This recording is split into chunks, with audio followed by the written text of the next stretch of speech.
બહુચર્ચિત Mirzapur series જોઈ સોસાયટીના લાકડા ટ્રીમિંગનું કામ કરતો યુવક મુન્નાભાઈની સ્ટાઇલમાં ઉધનાના કોન્ટ્રાક્ટર પાસે 2 લાખની ખંડણી માંગી હતી. વેપારીને વોઇસ મેસેજ કરી 2 લાખની ખંડણી માંગી ફાયરિંગથી ઉડાવી દેવાની ધમકી આપતા પોલીસે ધરપકડ કરી હતી.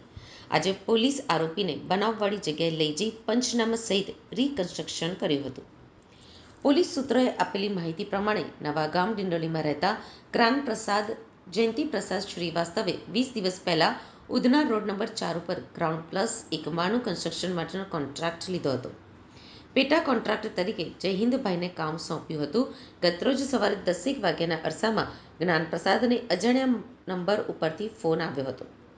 ફોન કરનારે પોતે સૂર્યા મરાઠી કેસમાં જેલમાં હતો અને હાલ બહાર આવ્યું હોવાનું તથા ઉધનામાં જે બાંધકામનો કોન્ટ્રાક્ટ લીધો છે તે બંધ કરી દેવા ધમકાવ્યો હતો અને જો ચાલુ રાખવું હોય તો પોતાને 2 લાખ રૂપિયા ખંડણી આપવી પડશે તેવું પણ કહ્યું હતું.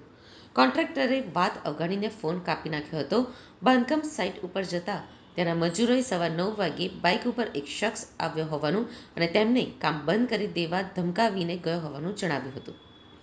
જે નંબરથી ધમકી આપવામાં આવી હતી તે નંબર ઉપરથી ફરીથી કોલ આવ્યો હતો, પરંતુ તે નહીં ઉઠાવતા વોઇસ મેસેજ મોકલવામાં આવ્યો હતો, જેમાં બાંધકામ ચાલુ રાખવું હોય તો 2 લાખ આપવા પડશે, નહીંતર ફાયરિંગ કરી ઉડાવી દેવાની ધમકી આપવામાં આવી હતી. આ કોન્ટ્રાક્ટર ઉધના પોલીસ મથકે પહોંચ્યા હતા અને ફરિયાદ નોંધાવતા ઇન્સ્પેક્ટર SN દેસાઈએ ટીમો કામે લગાડી હતી.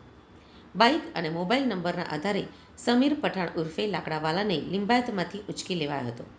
આરોપીએ કરેલી કબૂલાત પ્રમાણે તેણે મિર્ઝાપુર સિરીઝ જોયા બાદ મુન્નાભાઈના પાત્રથી પ્રેરિત થઈ ભાઈગીરીનો કીડો ચાટતા આ કૃત્ય કર્યાનું જણાવ્યું હતું.